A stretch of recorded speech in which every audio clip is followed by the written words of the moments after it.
welcome to today's meeting. You guys, please stand and join me in the pledge. Pledge allegiance to the flag of the United States of America and to the republic for which it stands, one nation, under God, indivisible, with liberty and justice for all. Thank you. And then Doug Osborne, please do the land acknowledgements. Should I go there or stay here? You can say it there. The camera's Okay. up on you. So we're just going to begin by acknowledging where we are on planet Earth. We're on Pliket Ani. Ani is a Pliket word for land. And we recognize the first people to be in Sitka who've been here for over 10,000 years. So for that, we just start in a respectful way and say Ganesh Chish and thanks. Thank you very much. Okay. How come you guys didn't bring lunch for all of us? I'd be so bold. Jeff, did you have an announcement, a question for the crowd? I want to find Jeff. You can be Sergeant at Arms today, Kathy. Okay. All right then. Jeff? $20. Yeah. Well, not yet. No, but- I don't know what we're doing. I'm seated back. Okay, so I do not see any visiting Rotarians. We have guests today, Doug? Yes, my guest is Andrew Hinton. He's the new executive director for the Sitka Homeless Coalition. Andrew started out in Sacramento and then went to the Big Apple, Columbia, where he went to school, got a master's in public administration, and then brought his Ivy League education to Alaska. He's been working in Anchorage in the housing sphere. Came down to Sitka September 12th. So been in town about a month and has been an absolute dynamo. In fact, on Friday, I went into the office of him and the project administrator. They had a 5 o'clock deadline to put in this $430,000 grant to run Houston. It was that beautiful Friday, and he spent the whole day in there and didn't even eat or take breaks. So please give a thank you for helping us end homeless. Rotary welcome to my guest, Andrew Hinton. But have you found a place to live? Yeah, thank God. I big help to Doc. Yeah, thank you so much for that introduction. It's really nice to be here, and thank you so much to everyone at the Rotary Club for your support towards this cause. I'm happy to be here and supporting and working towards an end to homelessness in Sitka as well. So I really appreciate I'm really excited to be here. All right. And then Dan Edeling. Dan, she wants you. And your guest who's helping out today? Hang on. I can hear you now. Okay, your guest who's helping out today? Do you want to introduce him? Oh. You can introduce yourself. Oh, I'm Max. Max? Hi. Just Thank you. Max? Come on, just Max, okay. He's been here several times. He has been here several times, but as he is not a Rotarian, he should be introduced as guest several times. He puts up with me. All right, does anyone have any announcements, any Rotary announcements? Catherine? I want to give a special thanks. We made our goal of the tuition money for the Tanzanian girls. So I want to give a special thanks to those who donated. Rich McClear, Jeff Budd, Carl Stedman, Karen Hagee, sorry, John Whitecamp, Norman Barbara Richards, Alicia Porter, Dan Jones, Cindy Gibson, and Carrie Sagal, and myself. So we did it.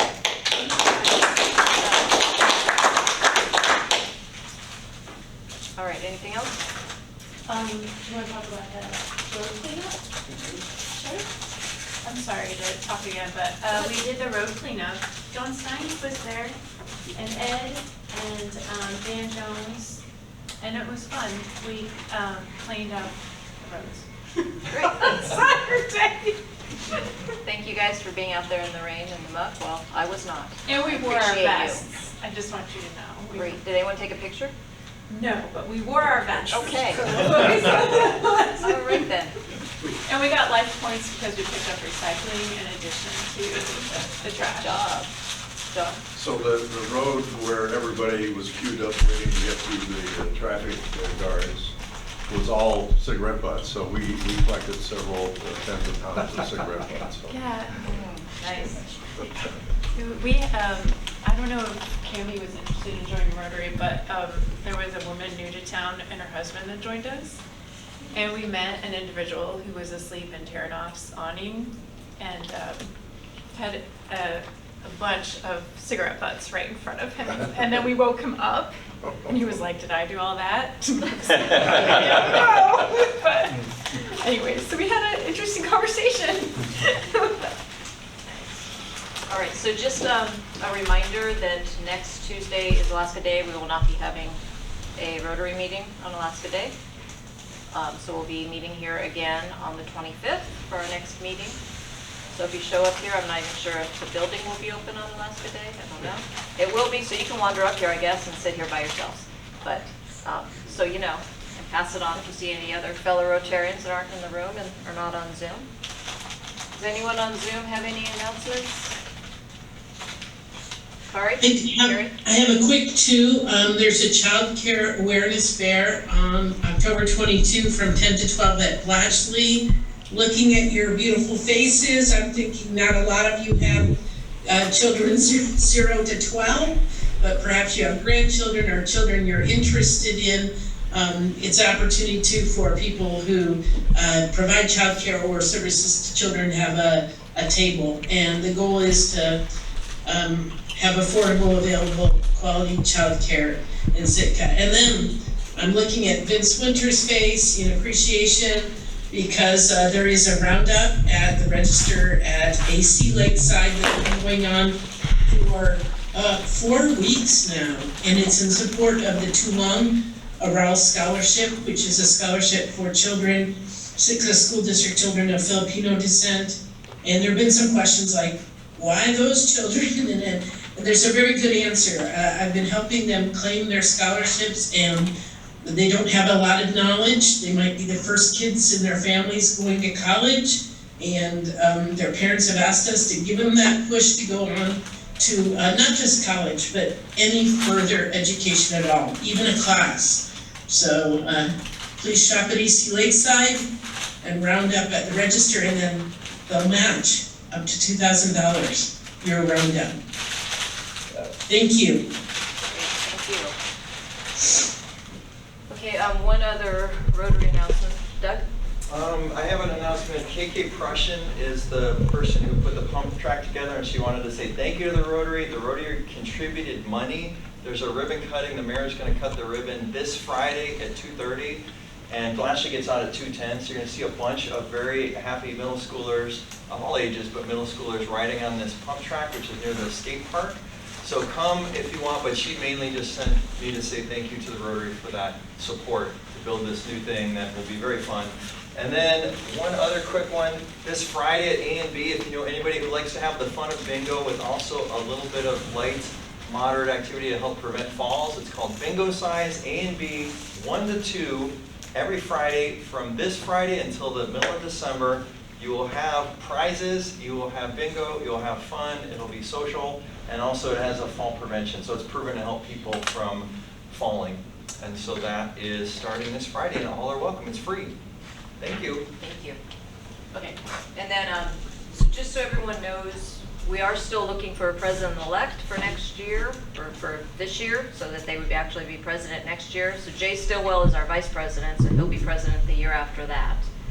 So if anyone is interested, I think we have somebody who's interested / willing.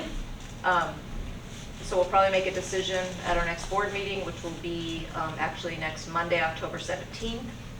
We're going to be doing the board meeting via Zoom. So if anyone wants to join into that, it will be I believe at 5:30 via Zoom, and it's not this Zoom that you guys are using here, but it's the Rotary one that we've used before. But if anyone wants to join in who's not on the board, you're welcome to join. Let me know and I will send you the link. John? I think it's appropriate to recognize Rotarian Paul Kraft and president of the Sitka campus for the splendid meeting last night on the Indigenous Peoples Day. It was just great. I've never seen so many cars parked here at the campus. It's like Sitka's back. It's exciting. Thanks, Paul. Thank you.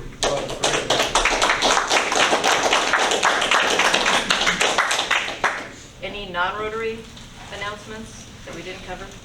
Catherine? I think also Melinda and Jeff brought back the grind this weekend, right? So, didn't you help Melinda or no? Just a little? He helped, for sure. Okay. For sure. So, thank you for bringing it back. Thank you. The next one is November 4th at the Centennial Building. It's the Whale Fest grind. So it's on a Friday. Doors open 7. The thing starts at 7:30. We've got a good group of people that'll be performing. No desserts at that, but we'll have coffee, tea, and hot chocolate. Thank you, Catherine. Why no desserts? Too many people. Okay. Unless Carl wants to. We'll go with no.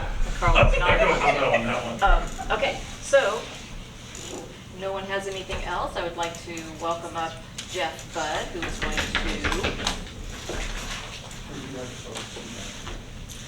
announce our speaker for today. Thank you, thank you, thank you, thank you, thank you, thank you. It's my pleasure. Welcome, everybody. Thank you, Rich, for coming to speak with us. Mr. Riggs is going to speak to us about fishing and his business. He's the co-founder of Silver Bay Seafoods, and his background as an engineer is training, and he's built the company from ground up. So please welcome Rich.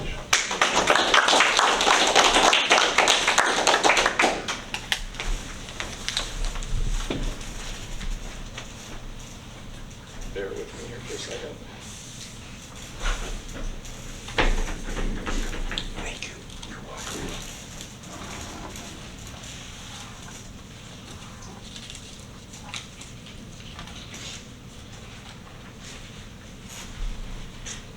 Okay. Good afternoon. Thank you for the invitation. This is my first Rotary meeting was in Sitka here, was when I was in high school. I think Rotary was responsible for, there was a thing called Student of the Month back then, and probably 1987 or 6 or 5 or 8, I was at one point or another the Student of the Month, and I remember going to Rotary and being acknowledged, I guess. And so I've been to several Rotary meetings. This is my third one with my Silver Bay hat on. And thank you again for the invitation. It's been a long time. I went back and as I was putting together this PowerPoint, I looked at my last presentation, which was in 2015. And so we did one shortly after we started. We did another one in 15, and I don't remember who invited me at which. I know Janet Eddy had invited me one time as a former Rotarian, and at any rate, so I look forward to telling you about what we've done since then, and maybe for those who didn't miss the first 2 presentations, I'll give you a little background on Silver Bay. This will be kind of some of the topics that I run through, like I said, the introduction, some of our more recent operational highlights, focus more here in Sitka and Southeast. And then I'll give you guys a little update on seafood and mostly salmon related market dynamics, some of the challenges we face, some of the strengths, and then speak a little bit to Silver Bay's corporate citizenry. So look at where we came from, which is right here in Sitka. And it's certainly something that, that I am very proud of. This little graphic here is our first fish through the plant. Let's see if I can get a pointer to show up. This is our first fish through the plant back in 2007, and we put a lot of fish through this plant and other plants in Alaska since then. But more want to go into why Silver Bay started.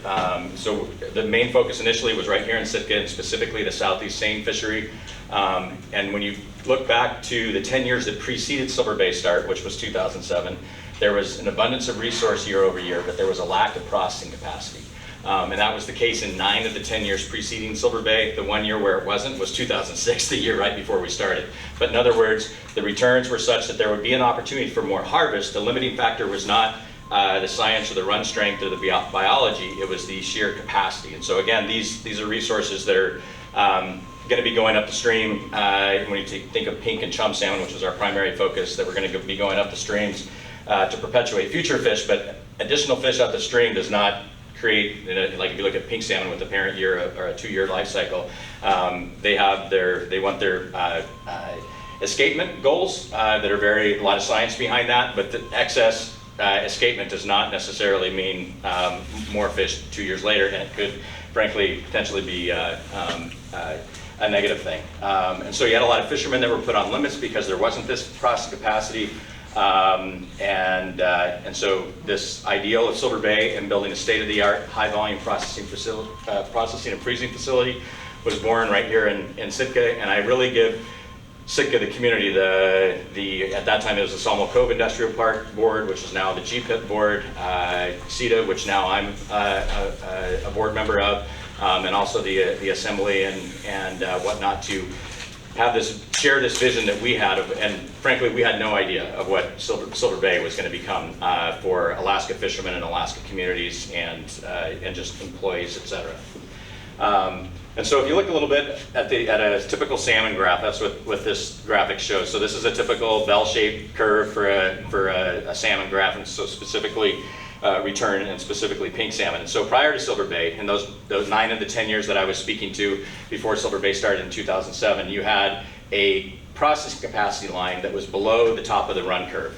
And so everything above this was unharvested opportunity. This was fish that wasn't going to perpetuate and make more fish 2 years later. It was fish that was basically, whether it be from the fisherman perspective or the processor perspective, it was unrealized opportunity for revenue.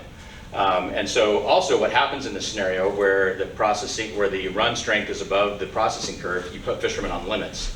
And so John might outfish Jeff 3-to-1 up to this point, but then when it becomes limit scenario, John and Jeff are catching the same amount of fish, and that was how it operated consistently across the board.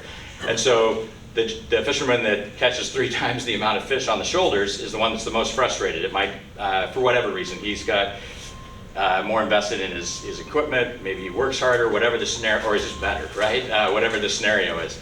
And so the goal of Silver Bay was right here, was to elevate this capacity line, bring it above the top of the run curve, and to maximize fisherman opportunity. And not have the plant be the limiting factor, but have the biology of the run and their ability to catch be their limitation. And we successfully did that in 2007. We started with an empty warehouse out at the old mill site, and in January of 2007, and by June 17th of that same year, we had the first fish go through the plant, the one you saw in the image prior. I always laugh when I look back, and it's fun for me to go back and look at these past presentations about where we came from. This was our mission statement in the beginning, was to construct and operate a state-of-the-art, high-volume processing and freezing facility that provides member fishermen with maximum harvest capacity and vertically integrates fishermen through ownership. The key component in that for me is this facility. It's singular, right? That was the plan. Initially, it was going to be a one-off. It was going to be Sitka, and frankly, I was going to do private consulting with my engineering hat on the other 9 months of the year. As it turns out, we were highly successful, and it's kind of perpetuated itself.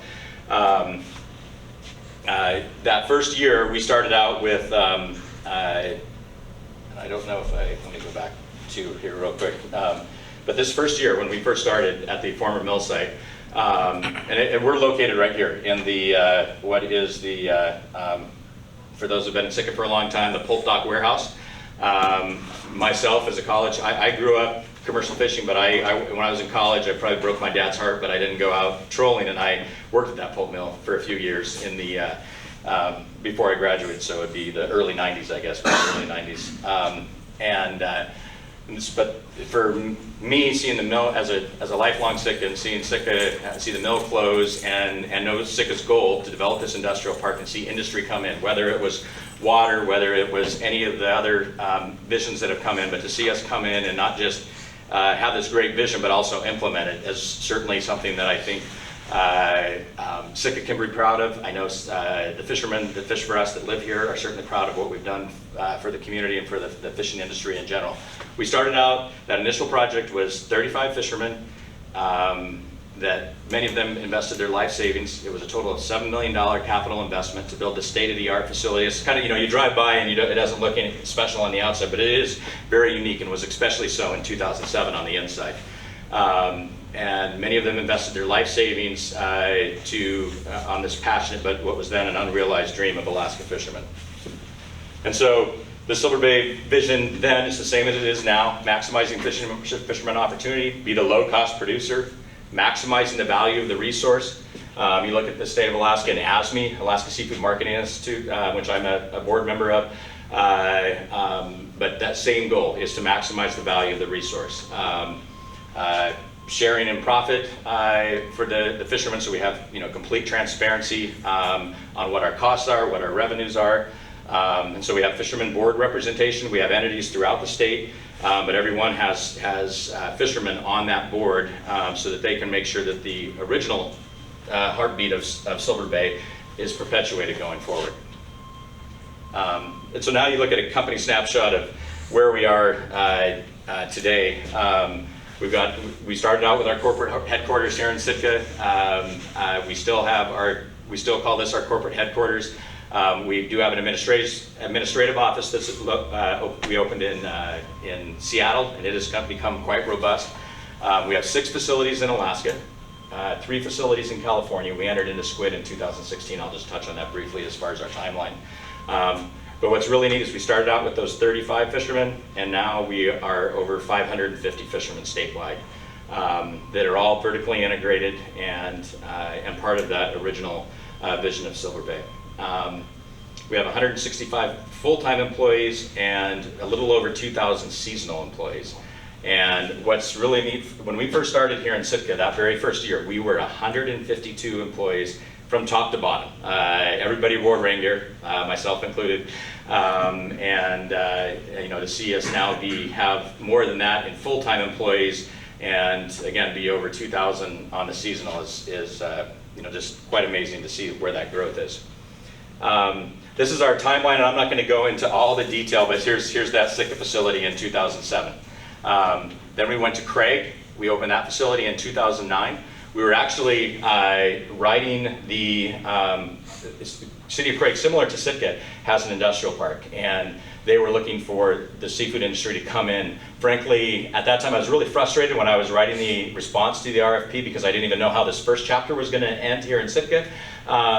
But the timing actually was, in retrospect, was perfect because the big corporate entities in Alaska Seafood and throughout Southeast thought that we were going to fail here in Sitka and wouldn't be able to add to this processing capacity in Craig. So we were there's us and one other, what I would refer to as fly-by-night proponent. I would put us in that unproven category as well. And Craig was smart. John Bowling was the city manager, city administrator there. They wanted to wait until we proved ourselves here in Sitka, make sure that we said we were going to do what we had drawn out as this vision, that we were, we paid our bills, that we were a good corporate citizen. And then once they saw that fall of 2007, we actually finalized the arrangement with the city of Craig, and now we have a state-of-the-art facility in Craig too. So that opened in 2009. And then in 2010, we purchased an old facility in Valdez in Prince William Sound, and then we renovated it initially and built our style of processing and freezing on the inside. And then the neat thing there is that facility performed really well. The fish performed really well there that year. 10 was kind of a down year. Even years are typically down in Southeast. We were able to bring 9 million pounds of pink salmon from Prince William Sound down to Sitka and process it here in Sitka.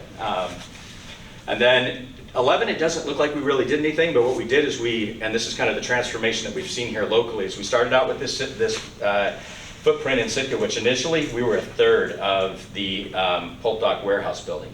And now we fully consume it, but when we acquired the building, we doubled the freeze capacity in 2011. So we basically built another plant inside the plant in anticipation of big numbers in 2011, which proved itself out. If you look at that Sitka facility, we started out with 21 million pounds in 2007. 2008, because we had the Craig plant coming online the following year, we could get additional fleet. So we did that, and we did 27 million pounds in 2008. 2009, we did 31 million pounds through the Sitka facility. 2010, because we brought that 9 million pounds down from Prince William Sound, we did 33 million pounds, and then we doubled the capacity. The resource cooperated, and we did just over 50 million pounds in 2011 of salmon through the Sitka facility. The next big move for us was in 2014, we did two things. We started a relationship with the Metla Catholic Indian community, and that same year we went into Bristol Bay. And so that was really a game changer in Bristol Bay. You have literally century-old infrastructure there, and this was the first brand new facility in decades. And it is truly, it's very efficient. We've set multiple records for the most pounds under one roof and broke that again this year. It has been great for Bristol Bay fishermen. The neat thing is some of our local, there's folks here in Sitka that are active in that, whether they be crew or whether they be permit holders that are actively participating in the Bristol Bay fishery, but they fish for Silver Bay. And then continue on our timeline here. We went to, the next location was False Pass, which is on the Aleutian chain on your way out to Dutch Harbor.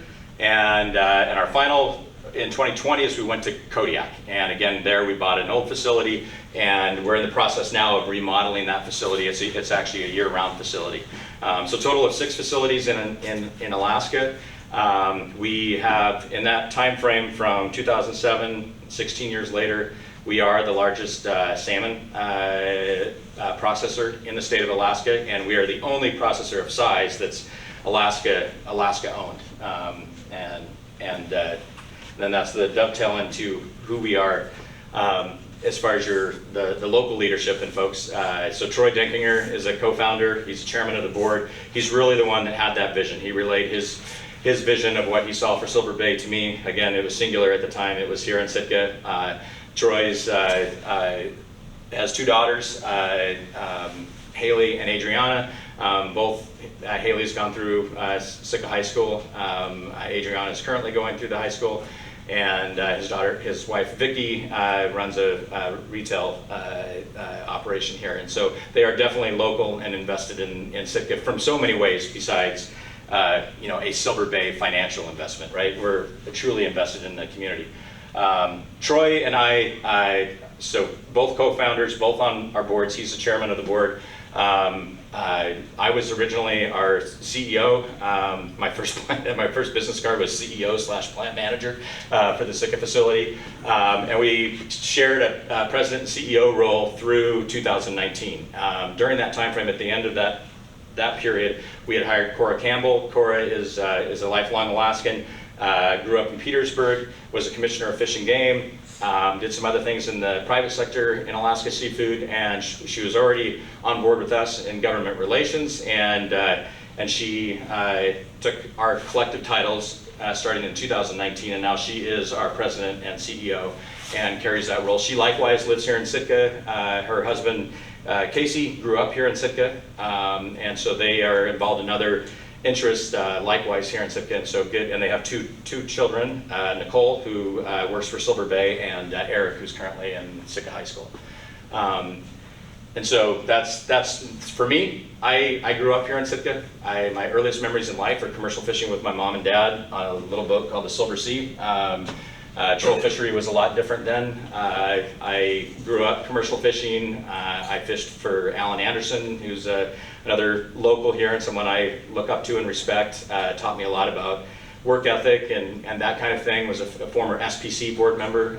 As a kid, I always fished on boats that happened to sell to SPC, so that kind of co-op, or not a co-op, but that vertical integration and being transparent is something that I grew up with. My dad also had a floating processor that he had in Bristol Bay, so that's kind of the little known stories of my connection to seafood. I worked on that boat as an 8, 9, 10-year-old boy. That boat sank south of Sitka here in 1980. At any rate, I commercial fished all the way until I graduated from college. I went to UAF. I have a BS in civil engineering, and I'm licensed in the state. While I was there, I met the gal that became my wife, and so we got married on the 8th of May, graduated on the 9th of May, and this was in 1993, the same year that the mill closed. And with that, I didn't know if Sitka was going to be able, what was going to be the future of Sitka. We went to Soldotna. My wife had to do her student teaching still. My wife is a kindergarten teacher here at Baranof. I worked in the private sector as an engineer, and then in 2001, the opportunity presented itself for me to be able to come back for Sitka. The scary thing for me, and I think about this with my kids and future generations of Sitkans, is I was almost gone too long. I was gone for 8 years. We were happy in every way in Soldotna. The one itch was for me was that connection to Sitka and wanting to give back to this community that I thought had given, that I'm so grateful for, that had given so much to me. And I would always refer to Sitka as home. I'd have friends and coworkers where I'd be talking about, I'd keep on making reference to home. Even when I had been in Soldotna for 7 years, for instance, and they'd be like, man, when are you gonna start, you know, whether it's rooting for the Southeast or Sitka, more specifically, sports teams or whatever, but I always make this reference to home. And in 2001, the opportunity was presented itself for me to come back to Sitka.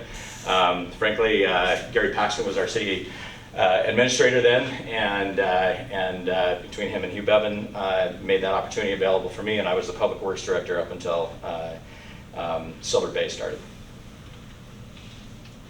I have 3 kids, Lindsay, Sydney, and Cole.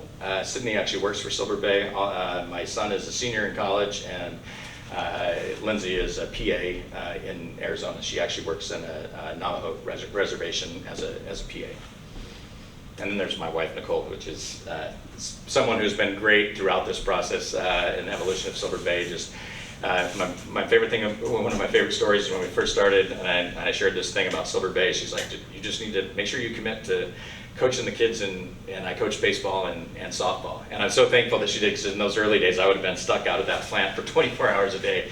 But to stay grounded with other things besides the growth of Silver Bay. These are, I gave that early mission statement.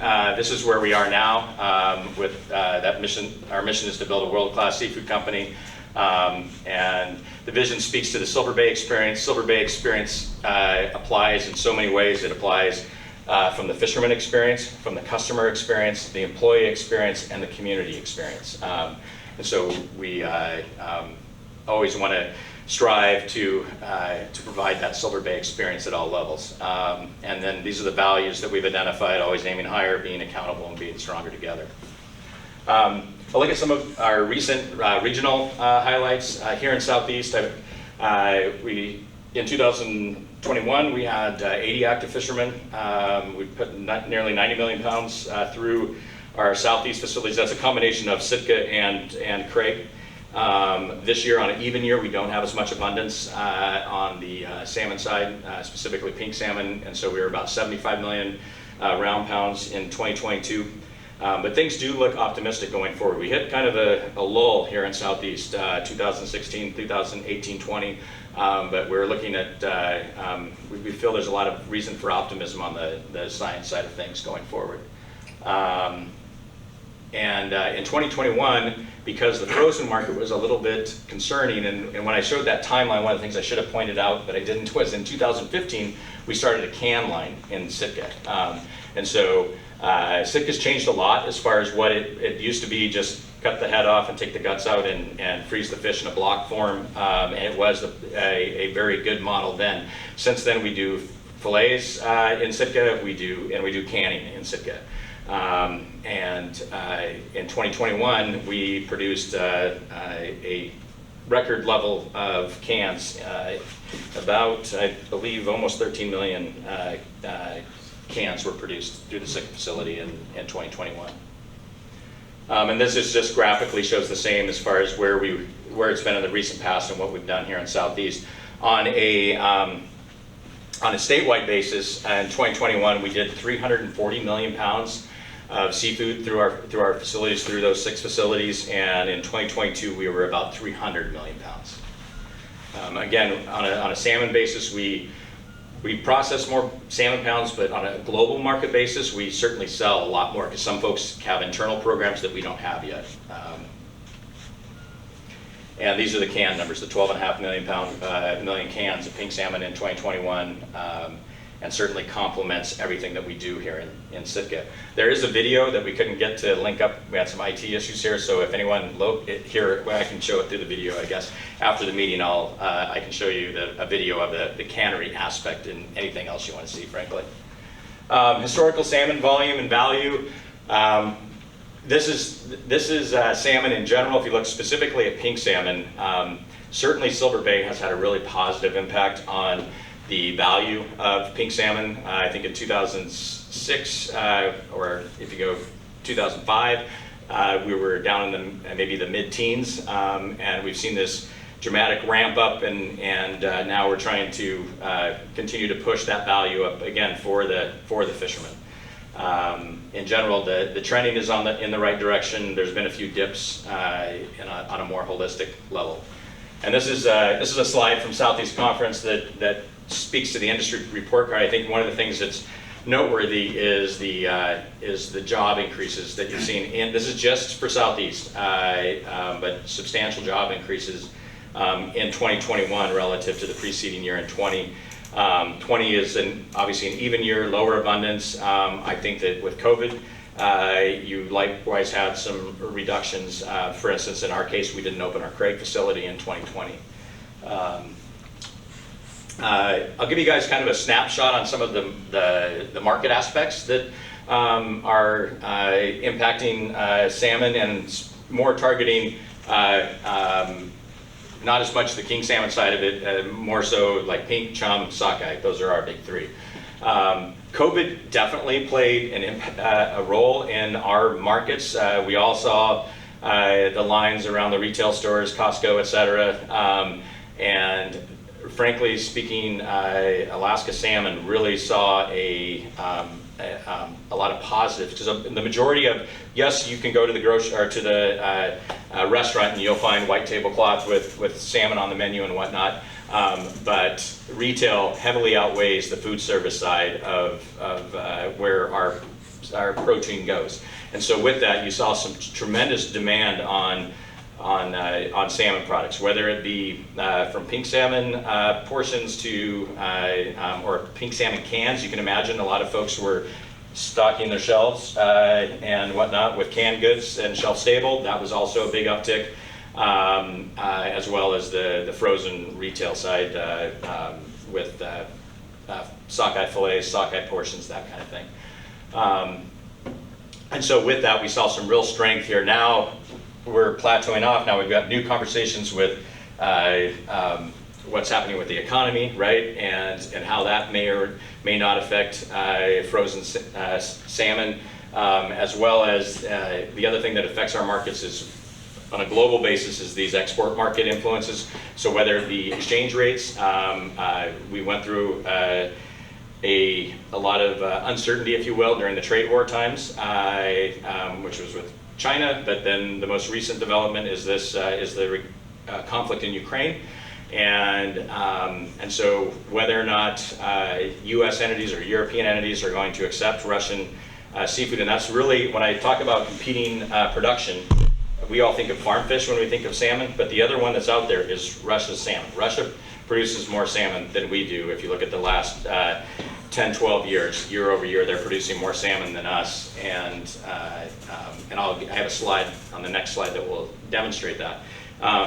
One thing that's newly shown up here is this global freight, and this showed up post-COVID, and on the news you may have seen the 150 container ships out in the port of LA that are backlogged and outlined. There's also the domestic logistics that were very much hamstrung, and frankly, to some extent still are. That is a real effect. The cost of freight is up substantially over where we were in 2019. We've seen rates up a double or a triple, and if you take from other places coming back, it's even more than that. I think hopefully we've seen the worst of that. One of the things that concerns me about Alaska is our remote nature, and are we going to continue to be, we're out of the way, right? And so for those export equipment to come into Alaska, there's a lot longer time frame to turn that container into revenue. Fortunately, we've been able to manage it so far, but it's something we're definitely keeping our eye on going forward. Speaking to that competing production and Russian production, this is pink salmon. So the red is Russian pink salmon production year over year since 2015, and the blue is Alaska's pink salmon. And you see that we have to go back to 2015 to find the year where Alaska outproduced Russia on any given year. And so they are, so then when you start talking about trade restrictions, now the key is it can't just be no Russian import, right? Because that's a direct import. If it goes somewhere else before it comes here, then it's a product of that country. But it's certainly something that has put a lot of question marks in the market of what is going to be the acceptance of Russian seafood, but they have been, because in the past, prior to the events of a year and a half ago, or a year ago, I guess, not even that, it was broadly accepted, one or the other for the most part. There were some certifications that Russia didn't have when we first started, but they have a lot of those certifications for their fisheries now on sustainability and that kind of thing. These are some of the products that we either supply to directly or we sell to someone that ends up putting it in this product form. A big one for us is a lot of our sockeye will go into a portion program that's in a Costco signature bag, a 3-pound bag. And we've been doing that pretty much since inception in 2016.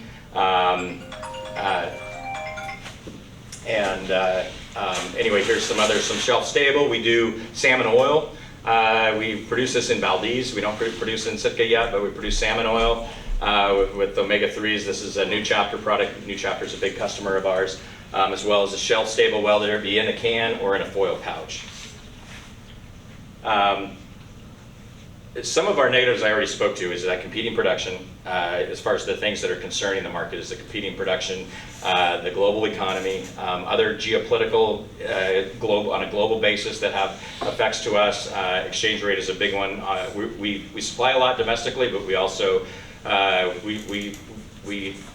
we send product. This year we've sent product to Europe a lot, to Asia a lot, whether it be Japan, China, Thailand. South America is a much smaller market. We don't send anything to Africa, but we are totally a global scale on the breadth of our products. But when we look at our strengths, as far as Silver Bay, we're very efficient, and we challenge ourselves to continue to be innovative. Obviously with 550 plus fishermen, we've got this access to the resource. They're the ones that really truly own that access to the resource. We've got the fishermen that are vertically integrated. We are a healthy company fiscally, and we've got, it's funny to say this now because it wasn't our MO when we started, but we've got this experienced management team, right? And frankly, I think it was one of our strengths in the beginning because we didn't just look at, weren't looking at how we did things yesterday to dictate how we were going to do things today and tomorrow, right? We were always challenging ourselves, like, why has the industry been doing this, or what can we do to do it better? And it's frankly what we continue to challenge our team is not to be complacent, but continue to look for how we can do things more cost effectively, more efficiently. This is a little excerpt from a very old brochure, but it still rings home, especially certainly to me. But Sitka is truly our home. It's not just a place where we started. It's not just a place where we have a seasonal plant that folks all migrate somewhere else in the off season. You look at those who started the company and those that operate this facility here currently. They truly call Sitka home. It's not just a place of employment. It's a place where they live and they interact with, just like all of you do. I'm just going to hit some of the high points here that resonate with me in this corporate citizenry component, but this doesn't fall under that umbrella. But before I get into that I'll also note that I believe we're the largest property taxpayer here locally. We are in many of the communities we're in. We're not in Valdez, but they also have big oil there.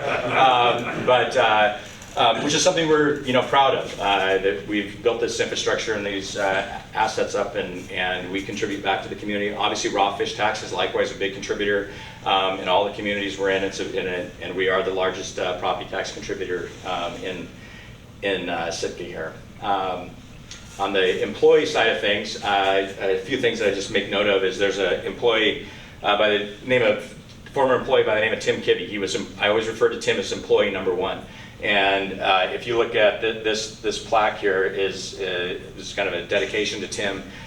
He ended up he was our face with all the local vendors. He always showed up to work with a smile on his face.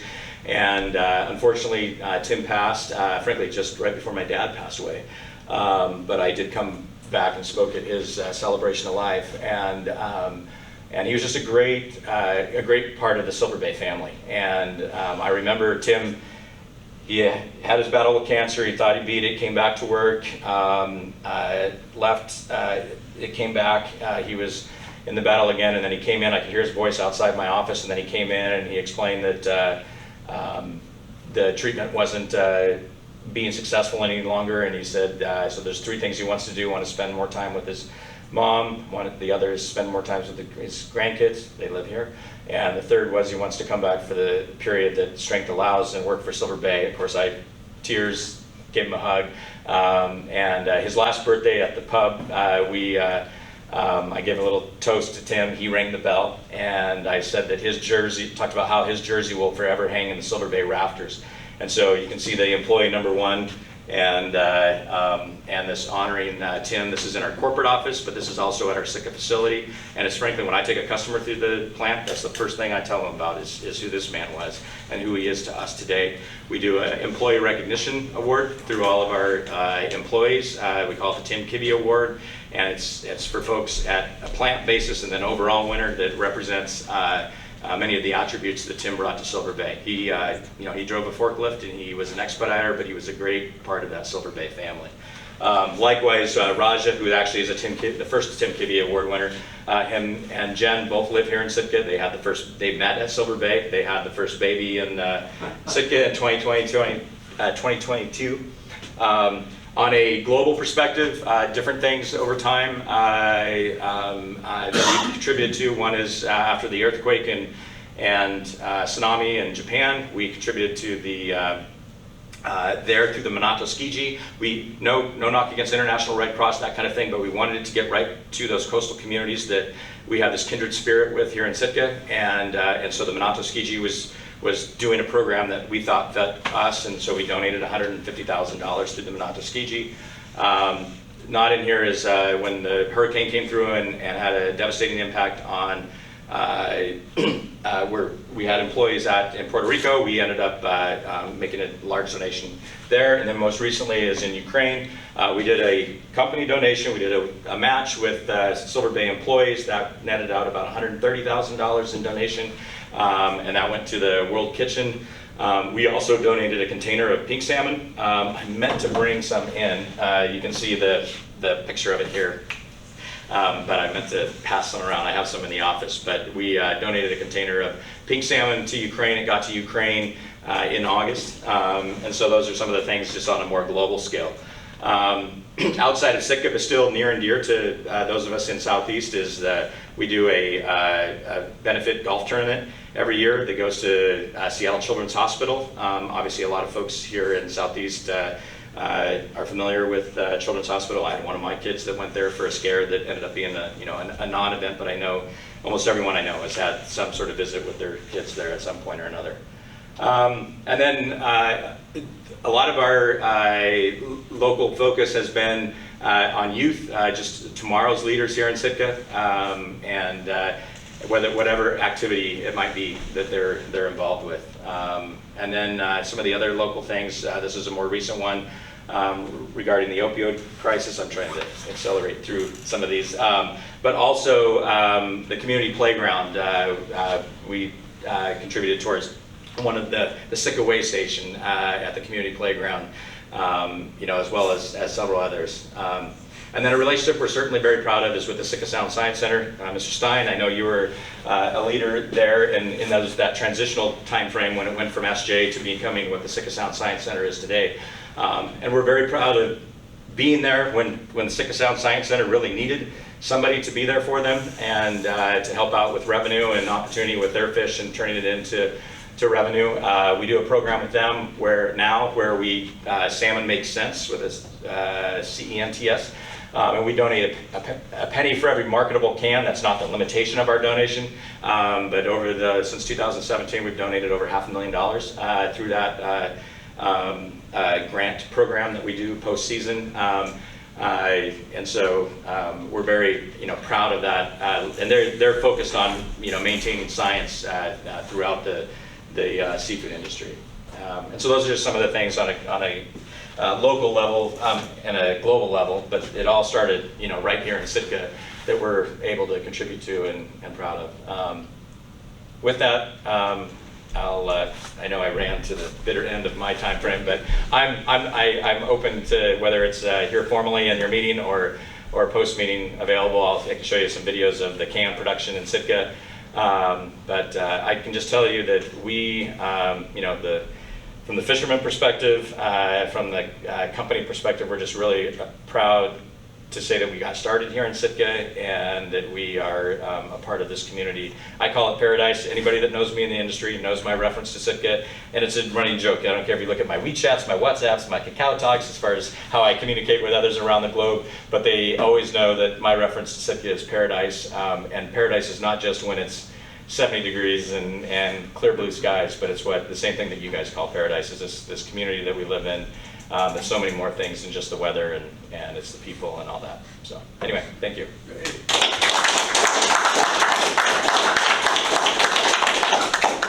Jeff. What about the California thing you were talking about? Oh, we went to California in 2016, and we started doing squid primarily. And so, frankly, it starts with a lot of our Alaska fishermen that saw that opportunity down there. They wanted to see us more of a Silver Bay model. There was concern about some of the same aspects that I mentioned got us started in Sitka. And so we started there in 2016. We now have 3 facilities. Unfortunately, squid has been very up and, well, mostly down as far as harvest. It should be, when it happens, though, it happens all at once. It's a totally different sale, frankly, than it's easy to process. You freeze it whole round in a 10 kg block or in 1 kg. Some of our squid was being sold here locally in local grocery stores. We weren't making that happen. It was actually when we acquired the company. It was the company that we had, and that brand that we own was in some local grocery stores. But if you look, you'll see canned squid that is to someone that we sell to, frankly, in the Philippines. Oh, that's another local one that I wanted to make reference to, frankly, for the plant manager. We did a donation through, I heard reference to the scholarship and whatnot. I think it was online. But we donated, and there's a picture with at Baranoff with the kindergarten classroom, but it's a $5,000 donation, but specifically for the within that Filipino community.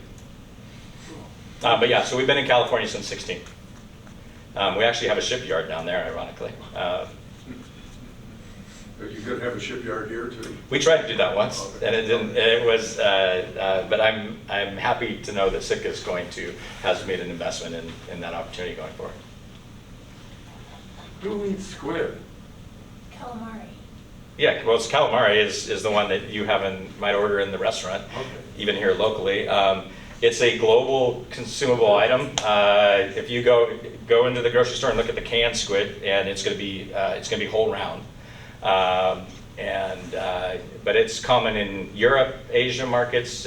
Domestically, it's more of the calamari food service type, not as much that's purchased for your own personal consumption and cooking or whatever. But it's a big volume deal. We do everything from 1 kg packs to 10 kg packs. What kind of packs? 10 kg. Oh, kilogram. Kilogram, yeah. Got it, okay. Yeah, you gotta. One thing that you find on a global scale is your units of measure. You can speak fluently in metric tons, short tons. Yeah. Well, I think it's fabulous that you've come from worrying about the piling under the bulk dock to where you are now. This is really tremendous. Yeah. That was awesome. Yeah, maybe next time we won't have such a big gap. Because too much happens in between that I have to talk about. Go ahead. Is that all-state girls basketball player still at Whitworth? No, she graduated some time ago. She works for Silver Bay. I didn't know if I didn't point it out, but when I was going through the market slides, that was in Barcelona, and that's some of my family. Both of my daughters were in, so there's Sydney, that's the one you're referring to. Sydney, Lindsay, myself, and this is Derek. But this is in Barcelona this year, and this is the Hukilau local boat right here. But no, she's got an MBA and works for Silver Bay. Thank you. Is that it? Thank you very much. All right, thank you.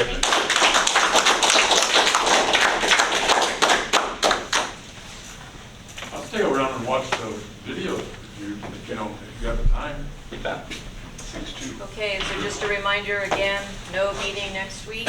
Everyone enjoy Alaska Day and any festivities you may do regarding that. Have a good week and we'll see you the week after that, if not before. Bye.